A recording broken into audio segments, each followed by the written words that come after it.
السلام عليكم ورحمة الله وبركاته. أعوذ بالله من الشيطان الرجيم. بسم الله الرحمن الرحيم.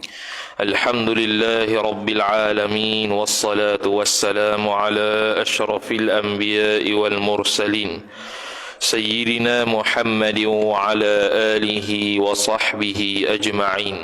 سبحانك لا علم لنا إلا ما علمتنا إنك أنت العليم الحكيم. ولا حول ولا قوة إلا بالله العلي العظيم. رب اشرح لي صدري ويسر لي أمري واحلل عقدة من لساني يفقه قولي وسدد لساني واهد قلبي بحق نبيك محمد صلى الله عليه وسلم.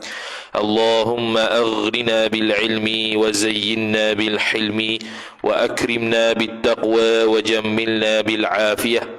نوينا التعلم والتعليم والتذكر والتذكير والنفع والانتفاع والإفادة والاستفادة والحث على التمسك بكتاب الله وسنة رسوله صلى الله عليه وسلم، ودعاء إلى الهدى والدلالة على الخير ابتغاء وجه الله مرضاته وقربه وثوابه سبحانه وتعالى.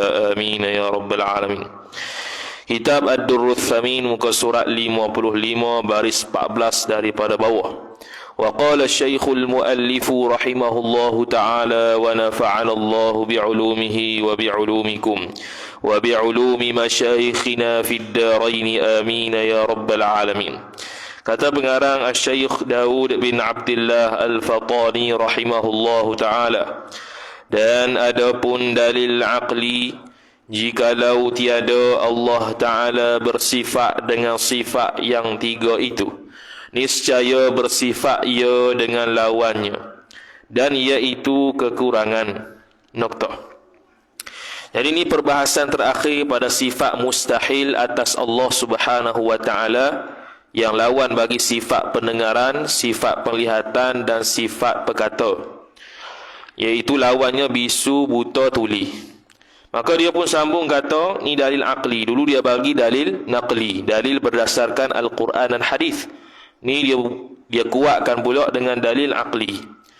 Dan ada pun dalil aqli, dalil yang jenis bangsa akal. Fikirlah.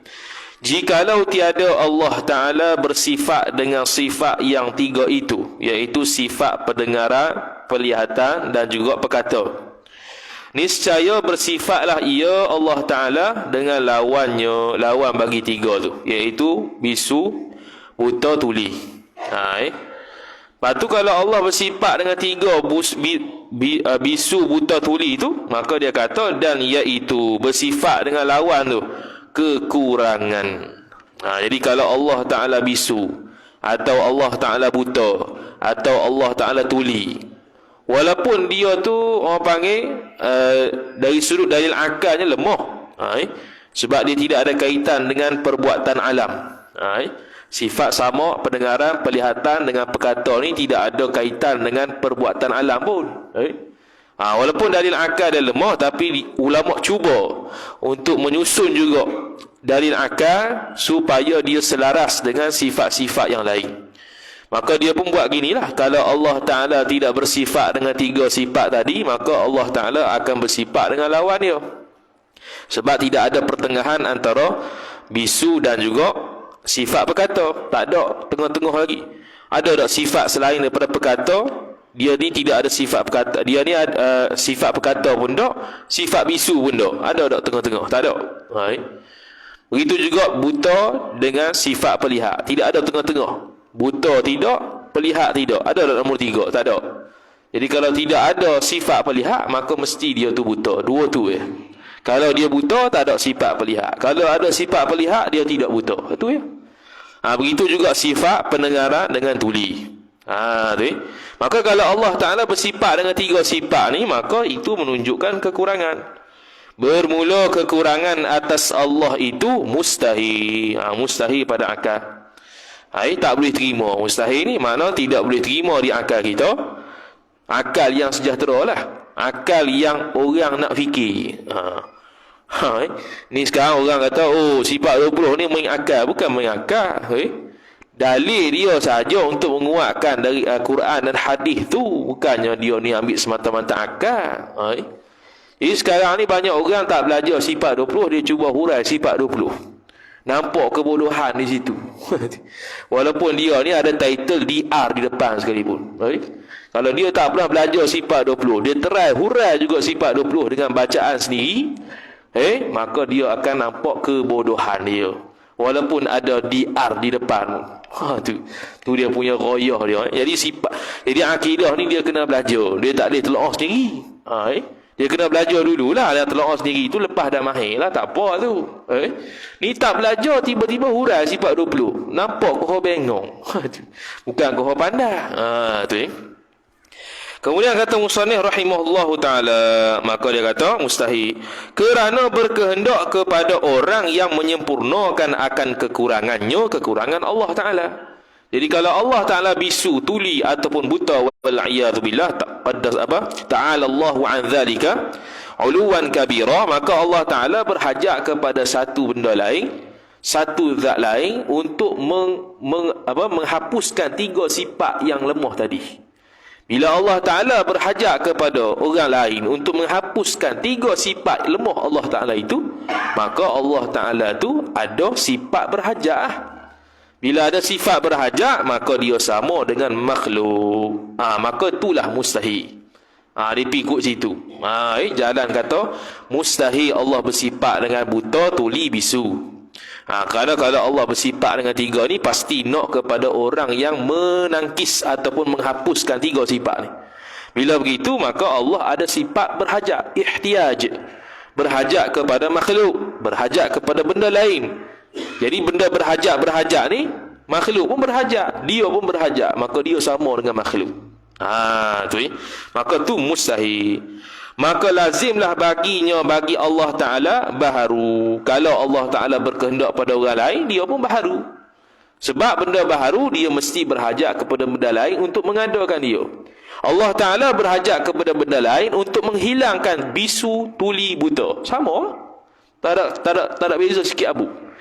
Sedangkan khalik dengan makhluk, pencipta dengan yang dicipta, itu beza.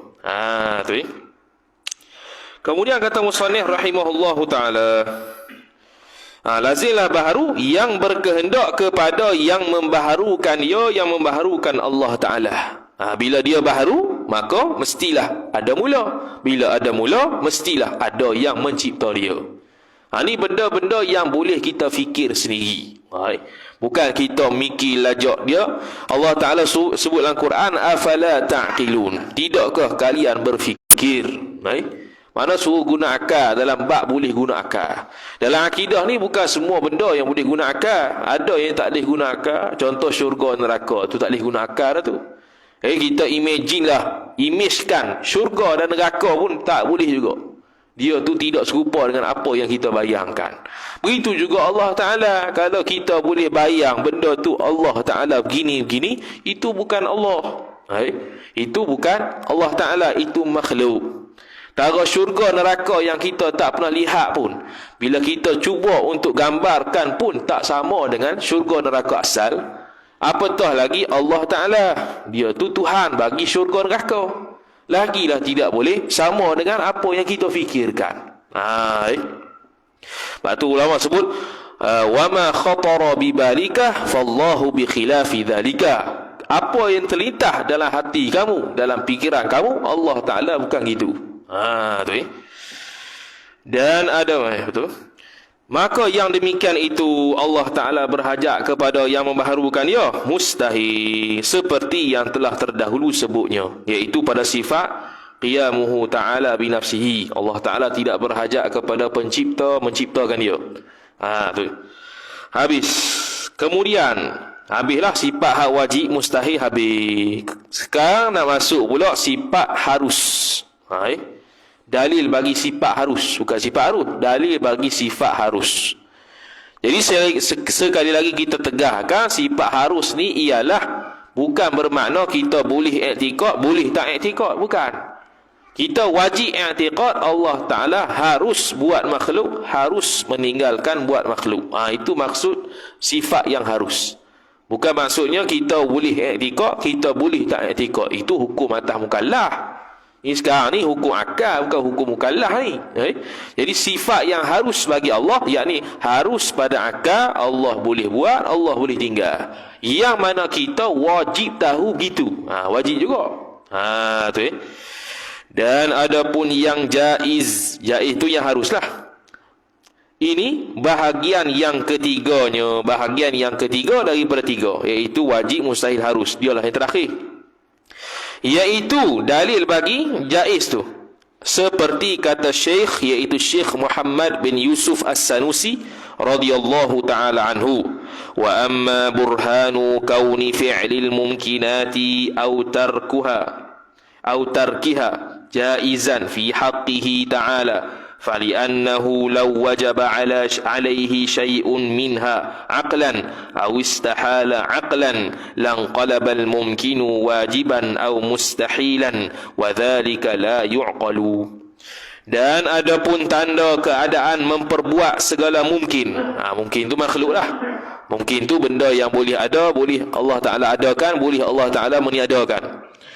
Dia kata, adapun tanda keadaan memperbuat segala mungkin atau meninggalkan mungkin itu harus pada hak Allah, maka kerana bahawasanya jikalau wajib atas Allah suatu daripada mungkin, satu, ataupun mustahil pada akal, yakni Allah Ta'ala mencipta benda mustahil pada akal, niscaya bertukar tu bukan bertukar. Dia langqalaba, bertukar mungkin itu jadi wajib atau jadi mustahil. Sekarang ni kita faham kata benda wajib pada akal ni benda mesti ada sejak azali. Tu benda wajib. Wajib di mana? Mesti di akal kita terima dia ni ada dah sedia kala. Tu wajib lah. Mustahil pula ialah sejak sedia kala sampai bila-bila dia ni tak boleh ada. Tu mustahil. Jadi kalau sekarang ni Allah Ta'ala, kita belajar sifat kudrat Allah Ta'ala ni buat benda apa? Buat benda harus ya. Dia tidak buat benda mustahil. Dia tidak buat benda wajib.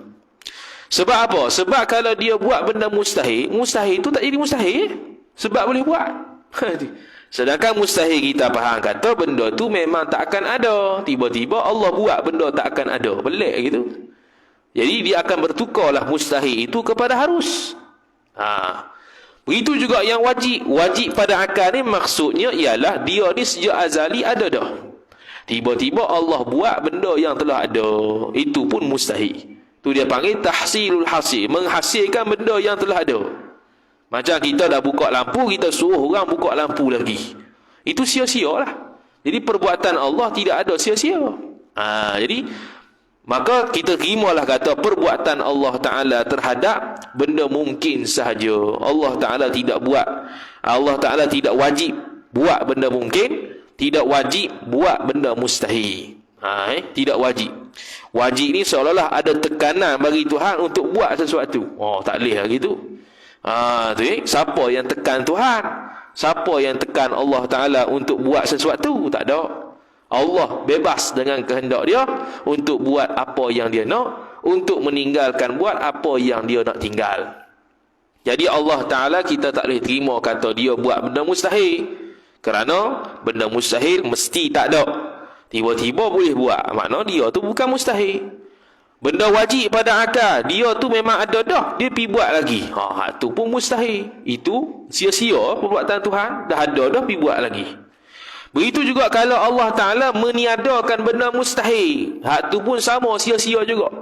Mustahil tu dah tak ada, dia pergi meniadakan. Buat apa? Contoh kita kata, saya nak menghancurkan proton wira di depan Surajati. Padahal proton wira tak ada. Ada dia panggil perbuatan memusnahkan tu. Tak ada lah. Sebab proton wira tak ada. Kalau proton wira ada, dia nak hancurkan, baru padang Sabah kata dia nak hancurkan. Jadi begitu juga Allah Ta'ala nak meniadakan benda mustahil. Jadi sia-sia. Benda tu memang tak ada dah. nak meniadakan buat apa? Tu. Kemudian Allah Ta'ala meniadakan benda wajib. Itu pun mustahil. Kerana benda wajib kita kata mesti ada sejak azali sampai bila-bila. Hanya kena pada Allah dan zat Allah Ta'ala dan sifat dia sahaja. Daripada sejak azali sampai bila-bila Allah dan sifat dia ada. Boleh tak Allah Ta'ala meniadakan? Tak boleh. Sebab kalau Allah Ta'ala meniadakan benda yang wajib mesti ada sejak azali ni, mana benda wajib tadi bukan wajib mungkinlah pula. Benda tu haruslah. Kita kata dah, wajib ni mesti ada sejak azali sampai bila-bila. Tiba-tiba dia boleh tak ada. Mana dia bukan wajib. Dia tu benda harus lah. Dia tu benda mungkin. Boleh ada, boleh tiada. Maka kita kata perbuatan Allah Ta'ala tidak tertakluk kepada benda yang wajib dan benda yang mustahil. Kemudian kata musannif rahimahullahu ta'ala, dan yang demikian itu demikian buat ataupun tertukar silap. Dan demikian itu demikian bertukarnya mungkin jadi wajib dan mustahil itu tiada diterima oleh akal. La yu'qal, tak boleh terima. Benda mustahil, mustahil lah. Kalau tak akan berubah hakikat. Ini mustahil ke tak Kata mustahil, tiba-tiba boleh buat. Ni bukan mustahil, ni harus. Lepas tu di awal-awal dia tekankan bab akal, hukum akal, supaya kita faham daripada awal sampai habis perbahasan sifat ketuhanan ni. Kenapa wajib, kenapa mustahil, kenapa harus. Mari sini perbuatan Allah Ta'ala tidak buat benda wajib, kerana benda wajib memang ada dah. Dan Allah Ta'ala tidak meniadakan benda wajib, kerana benda wajib mesti sentiasa ada. Allah Ta'ala tidak membuat benda mustahil, kerana mustahil memang dia tak ada dah. Pasien tak ada dah sejak azali sampai bila-bila. Dan Allah Ta'ala tidak meniadakan benda mustahil, kerana dia memang tak ada. Kenapa nak buat lagi? Kenapa nak meniadakan lagi? Tu Kemudian kata musannif rahimahullahu ta'ala, sebab apa tak diterima akal? Sebab jadi bertukar hakikat jaiz, hakikat harus pada akal tu jadi wajib ataupun jadi mustahil. Jadi mustahil. Kalau Allah Ta'ala itu mustahil buat benda harus, contohnya Allah Ta'ala itu mustahil buat benda harus, sama juga. Benda harus ni maksudnya boleh ada, boleh tidak. Boleh ada, boleh tiada. Tiba-tiba benda harus ni tadi memang tak akan ada sampai bila-bila, sejak azali sampai bila-bila, mustahil untuk ada. Mana benda harus tadi mustahil, bukan harus. Benda harus tadi Allah tiba-tiba wajib buat dia. Maknanya benda harus tadi akan jadi wajib pada akal. Dia mesti ada sejak azali sebab Allah Ta'ala wajib buat dia. Wajib buat dia, kita kata benda wajib-wajib ni mesti ada sejak sedia kala ni. Tiba-tiba Allah wajib buat dia, makna Allah wajib buat dia sedia kala. Dia pun ada sedia kala. Ada benda lain selain Allah yang sedia kala dengan Tuhan. Tu mustahil. Tu. Dia ikut situ Kemudian kata musannif rahimahullahu ta'ala, kerana hakikat jaiz, hakikat benda harus tu, itu barang yang sah adanya dan tiadanya. Boleh ada, boleh tiada. Tiba-tiba kita kata Allah wajib buat, maka benda hak harus tadi jadi wajib lah. Tiba-tiba benda yang harus tadi jadi mustahil Allah nak buat, kerana Allah tak buat. Dan dia mustahil untuk buat benda jaiz. Mustahil Allah Ta'ala nak buat benda yang harus. Jadi harus tadi tak jadi harus lah. Harus tadi jadi wajib Harus tadi jadi mustahil. Maka tu dia panggil bertukar hakikat mungkin, hakikat benda harus kepada wajib. Bertukarnya hakikat benda harus kepada mustahil. Gitu. Kemudian kata musannif rahimahullahu ta'ala, dan hakikat wajib barang yang tiada terupa pada akal. Dia kata, dan hakikat wajib, yakni hakikat wajib itu, tertinggal itu tu. Tertinggal itu. Dan hakikat wajib itu, yakni padahal hakikat wajib itu barang yang tiada terupa pada akal, melainkan adanya jua. Mesti ada. Benda wajib ni mesti ada. Mesti ada. Mesti ni mana sejak azali. Sejak azali confirm ada dah. Sampai bila-bila. Bila kata azali dia ada, sampai bila-bila dia akan ada. Bila satu benda itu bersifat dengan qidam, selama-lamanya akan bersifat dengan baqa'. Automatik. Tu kaedah dia. Jadi Tuhan adalah macam tu. Tuhan dan sifat-sifatnya sahajalah yang azali sehingga ke bila-bila, kekal selama-lamanya. Tu. Kemudian kata musannif, dan hakikat mustahil pula, barang yang tiada terupa pada akal. Terupa ni terbenar lah, tak boleh mikir di akal, melainkan adam suatu, tiada. Adam tu tiada. Mana benda tu mesti tiada. Sejak azali sampai bila-bila, confirm dia tak ada. Tu benda mustahil. Tiba-tiba Allah Ta'ala mustahil buat alam. Tak boleh, sebab terbukti sekarang ni alam sudah ada. Maka tidak boleh kita kata mustahil Allah buat alam. Begitu juga Allah Ta'ala wajib buat alam pun tak boleh juga. Sebab alam ini sifat dia berubah-ubah. Bila berubah-ubah ni, ini sifat baharu. Bila baharu, maka dia tidak boleh ada sejak azali. Sejak azali, sebab bila ada sejak azali, makna dia bersifat dengan qidam. Qidam ni lawan baharu. Jadi kalau ada tanda-tanda berubah, ada berubah tak? Ada, daripada gerak ke diam, daripada diam ke gerak, daripada himpun ke cerat, besar kecil, kecil besar, panjang lek pendek. Tu semua perubahan. Jadi bila perubahan, makna dia baharu. Bila baharu, maka dia tidak boleh kita kata dia bersifat dengan qidam, dan dia ada sejak azali. Itu bukti dia. Kalau tak, kita tak nak bukti, sebab kita lahir lambat. Ada lahir 1950, ada lahir 1940. Jadi macam mana kita nak buktikan alam ni baharu? Kita nak buktikan alam ini tidak bersifat dengan qidam. Buktinya ialah alamat tandanya ialah berubah-ubah. Berubah-ubah tu sifat baharu. Maka kita kata alam ni baharu, bukan qadim. Gitu ya. Tu. Kemudian kata musannif rahimahullahu ta'ala, maka jika hakikat yang jaiz, hakikat ni makna hakikat asal. Hakikat asal yang jaiz itu ialah hakikat wajib dan hakikat mustahil, maka tiada sah dihukumkan akal perkataan itu. Tak boleh. Kita tak boleh terima di akal. Jaiz tu benda harus ni, mustahil kot. Bukan.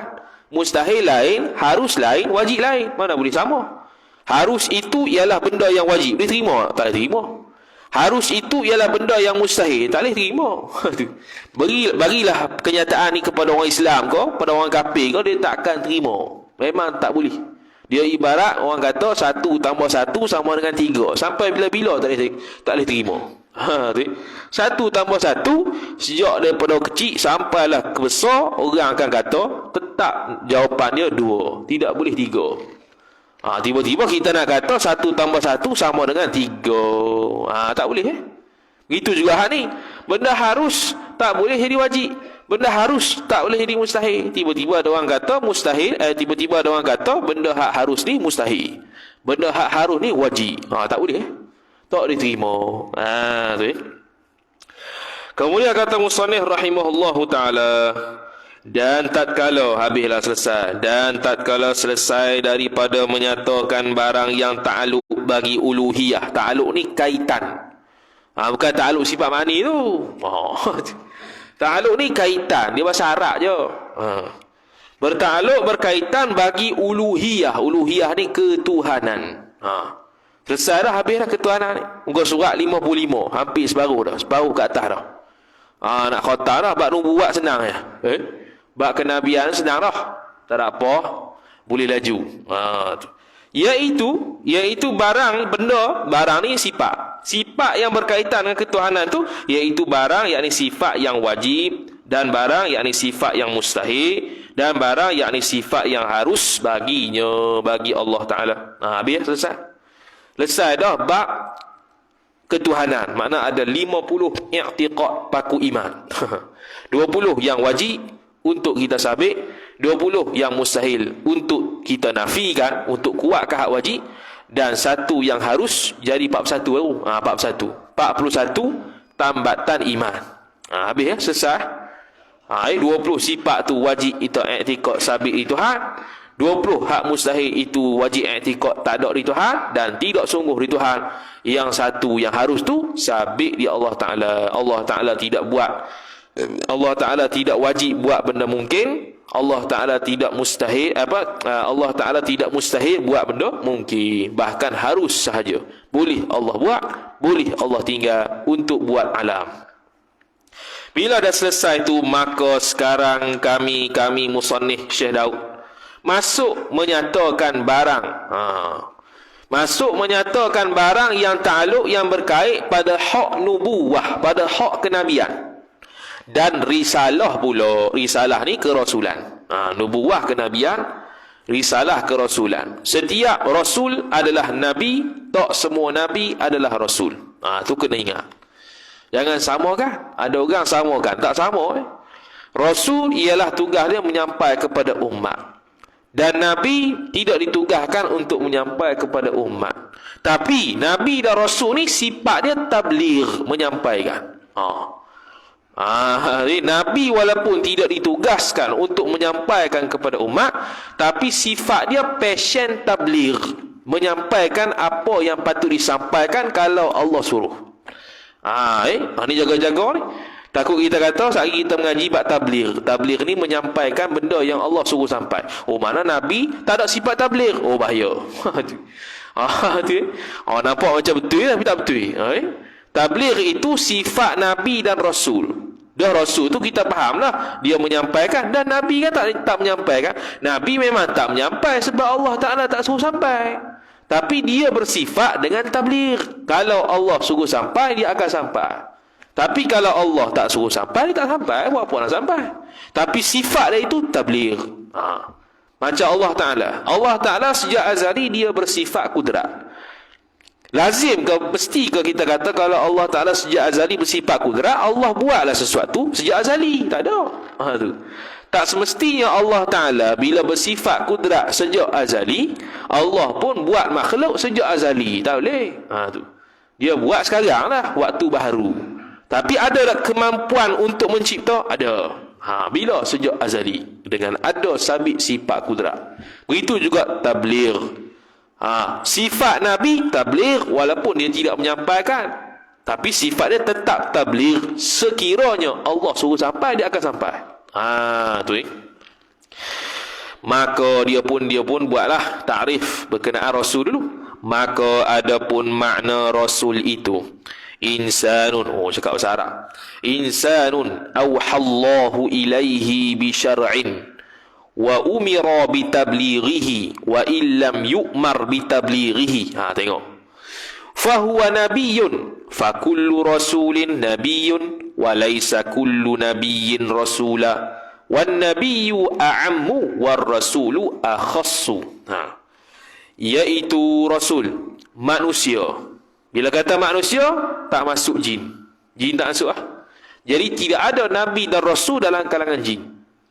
Walaupun mereka mukallaf, walaupun mereka dikategorikan sebagai ahlus thaqalain, orang yang berkeahlian untuk ada taklif bersama manusia.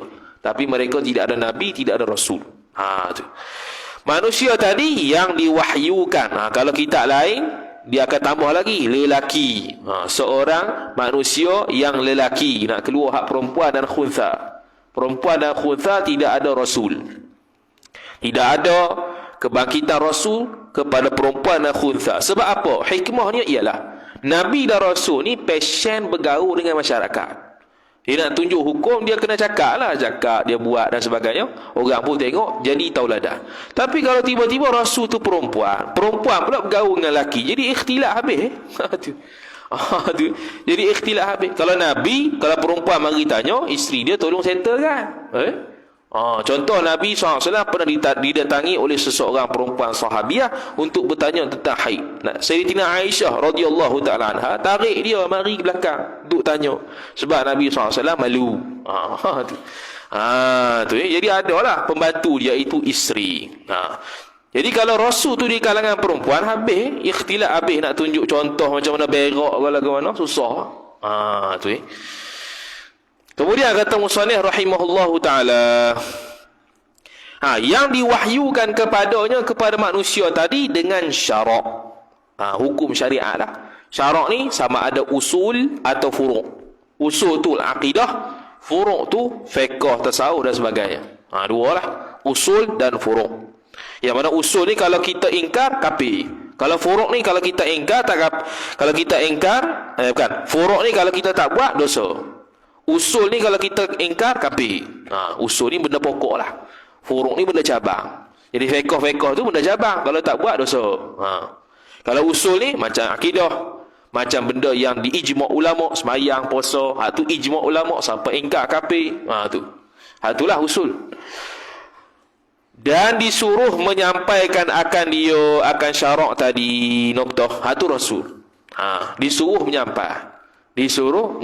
Tabligh ma umira bitablighihi. Menyampaikan benda yang disuruh sampai. Dan jika tiada disuruh dengan menyampaikan, maka iaitu Nabi. Kalau tak suruh sampai, Nabi. Makna dia seorang yang beramal benda tu, dia tak payah kabur ke orang. Tu Nabi lah. Contoh kalau kita kata Nabi Khadir alaihi salam, untuk dia ya. Nabi SAW, Nabi SAW pula. Allah Ta'ala bagi ke dia wahyu dan sebagainya untuk diri dia. Dia tak ada umat. Sebab dia tidak disampaikan, tidak diwajibkan ke atas dia untuk sampai kepada umat. Kalau kita atas pandangan Nabi lah, dia khilaf 3, dia ni wali ke, nabi ke, rasul. Pandangan mu'tamadnya, khairul umuri awsatuha, sebaik-baik perbuatan ataupun perkara itu tengah-tengah. Jadi antara rasul, wali dengan nabi, yang tengah-tengah nabi lah. Kalau rasul tinggi sangat, wali rendah sikit, nabi tengah-tengah. Gitu. Kemudian kata musannif rahimahullahu ta'ala, maka itu nabi. Maka tiap-tiap rasul itu nabi, dan tiadalah tiap-tiap nabi itu rasul. Tu.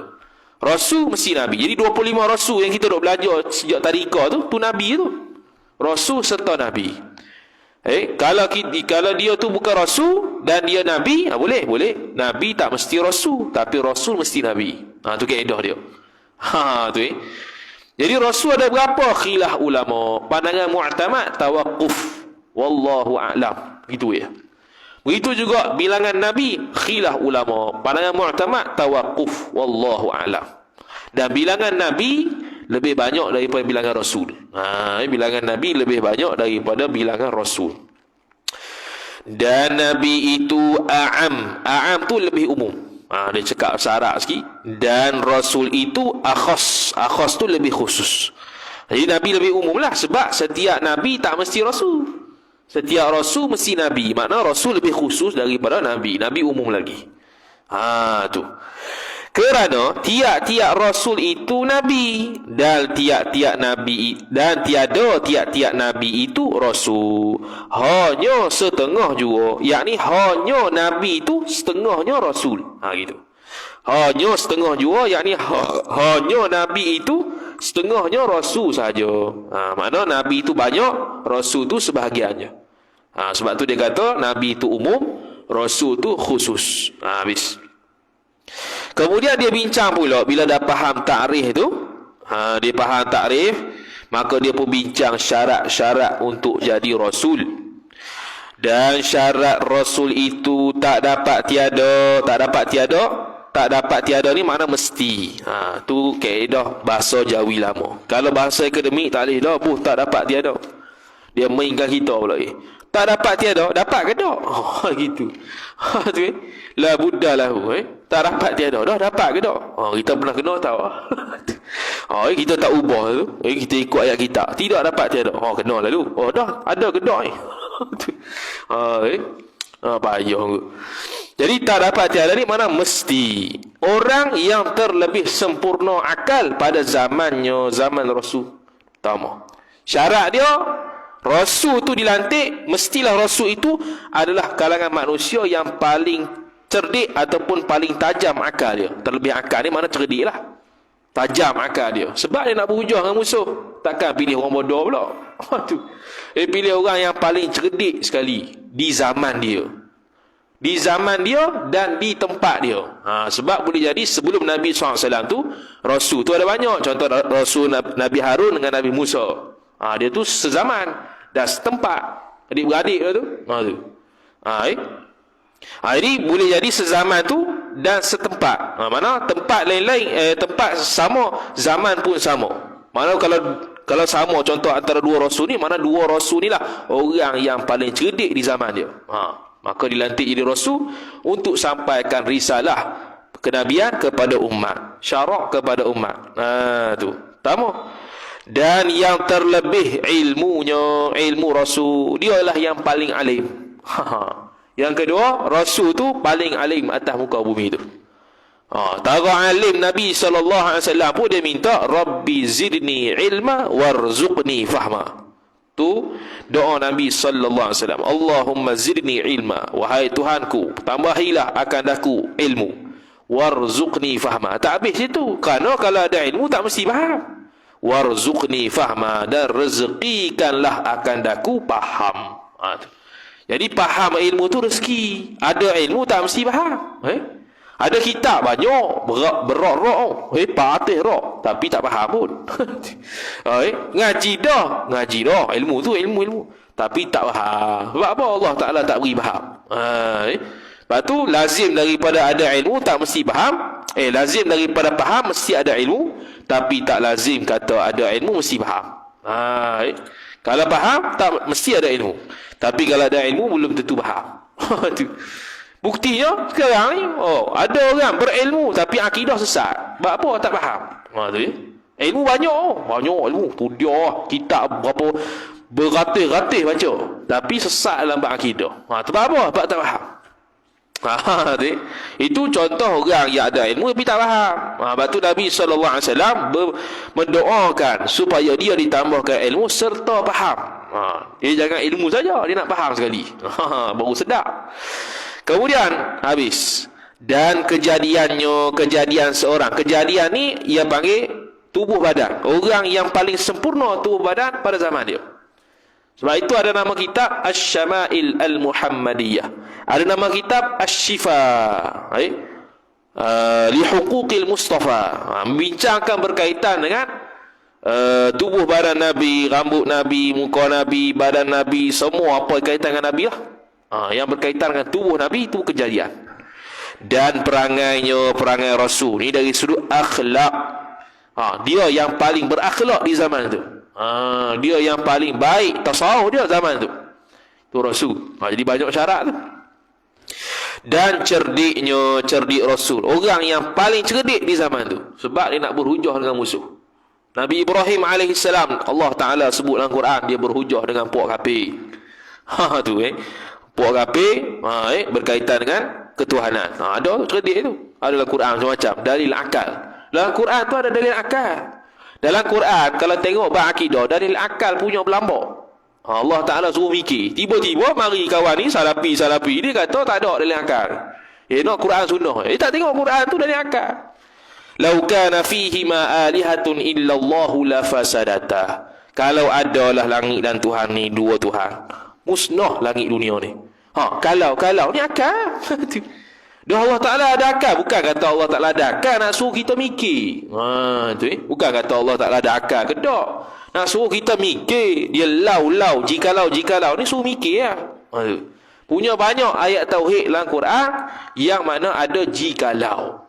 Pijak sendiri lah. Kemudian kata musannif, bila kata jikalau tu makna dia nak berdebat dengan orang kafir, suruh mikir. Takkan gini kot. Gitu. Kemudian cerdiknya dan bijaksana Rasul tu. Samalah cerdik dengan bijaksana lebih kurang. Bijaksana bijak sini. Dan maha suci pula daripada segala kekurangan bapak Rasul, dan kejahatan ibu Rasul. Makna apa? Start daripada dia sampailah keturunan sampai Nabi Adam, tak ada orang syirik, tak ada orang zina, tak ada buat maksiat. Walaupun tak ada zaman Rasul. Walaupun dia zaman Ahlul Fatrah, tapi passion keturunan dia ni tak buat maksiat, tidak syirikkan Tuhan. Sebab tu dalil yang kuat mengatakan ibu bapa Nabi SAW itu Ahlul Fatrah. Dan ketika dia Ahlul Fatrah, dia tidak mensyirikkan Tuhan, dia tidak sembah berhala. Walaupun sembah berhala ketika tu tak dikira dosa, sebab tak ada Rasul. Dan keturunan Nabi tidak ada buat begitu, tidak pernah sembah berhala dan tak buat benda maksiat kalau takdir ada Rasul. Sebab mesti syarat Rasul ni keturunan dia bersih belaka, suci zahir batin, daripada syariatnya, tasawufnya, fiqhnya, akidah dia semua betul belaka. Dan maha suci pula daripada keras hati. Ni main tasawuf lah pula. Keras hati. Mustahil Nabi-Nabi ni keras hati. Mana bila keras hati, lawannya ialah lembut hati. Mana hati dia sentiasa mengingati Allah Ta'ala. Sebab itu iman para Nabi dan Rasul lebih tinggi daripada iman para awliya. Kalau belajar berakidah, bila kita belajar contohlah kitab Qatrul Ghaith, dia ada kategori 5 jenis iman. Dalam kitab Hasyiah Sawi pun ada 5 jenis iman. Iman yang paling tinggi sekali, ada lagi tinggi, iaitu Nabi. Iman para Nabi, iman para Rasul. Itu iman yang paling tinggi. Tak ada orang boleh tanding iman dia. Kita ni hanya iman bersumberkan dari tahap level 2 ya. Kalau iman hak pertama, iman taklid, hak tu dosa. Dia iman ada 5 tahap, kita hak nombor 2 pun lepas dah. Jangan sampai hak nombor pertama. Nombor pertama tu iman taklid. Taklid tu hukum dia berdosa kalau boleh belajar. Kemudian dan daripada, yakni suci pula daripada segala kecelaan yang mengubahkan kejadian Rasul. Kejadian ni tubuh badan. Dia ni bebas daripada sebarang penyakit yang boleh menyebabkan orang lari daripada dia. Seperti juzam. Juzam ni luruh daging. Luruh daging lah. Ada hospital khusus, hospital juzam saja. Jenis pasien luruh daging sebab dia berjangkit. Tapi jarang lah Malaysia ni. Semua dah kena injek belakang dah selesai. Biasa normal lah. Yang biasa tak injek luar negara Afrika tu ada lah juzam-juzam ni. Jadi mustahil Nabi-Nabi Rasul-Rasul ni juzam. Ada penyakit luruh daging. Kerana itu mengkejikan dan orang akan menjauhkan diri daripada dia. Dan baras, sopok pun mustahil juga. Kerana sopok itu nampak meliarkan hati manusia. Nampak baras ni orang nak lari. Nampak keji. Jadi kaedahnya apa-apa penyakit yang nampak keji dia orang, itu mustahil atas Rasul. Dan tak semua penyakit itu keji. Contoh orang penyakit darah tinggi, ada orang lari, tak lari. Takdir kata kalau ada penyakit darah tinggi masa tu, penyakit darah tinggi masa tu, boleh, tak ada masalah. Nabi-Nabi dan Rasul-Rasul sakit juga. Cuma sakit yang tidak dapat meliarkan hati manusia daripada dia. Bukan dengan sebab sakit itu orang lari habis. Tak boleh tu. Itu mustahil. Dan tiada apa tu?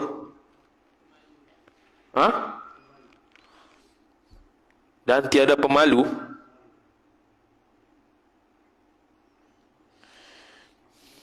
Dan tiada pemalu daripada segala kecelaan yang mengubahkan kejadian seperti juzam dan baras. Dan tiada pemalu. Okey. Dia contoh lagi. Jadi tiada pemalu, mana tidak ada sifat malu. Itu sifat kecelaan. Jadi kalau Nabi-Nabi dan Rasul-Rasul tidak ada sifat memalu, liar dia. Apa benda jenis pasien Nabi gini? Nabi SAW, dia tu malu, lebih malu daripada anak dara. Tu sabitlah hadis. Lebih malu daripada anak dara.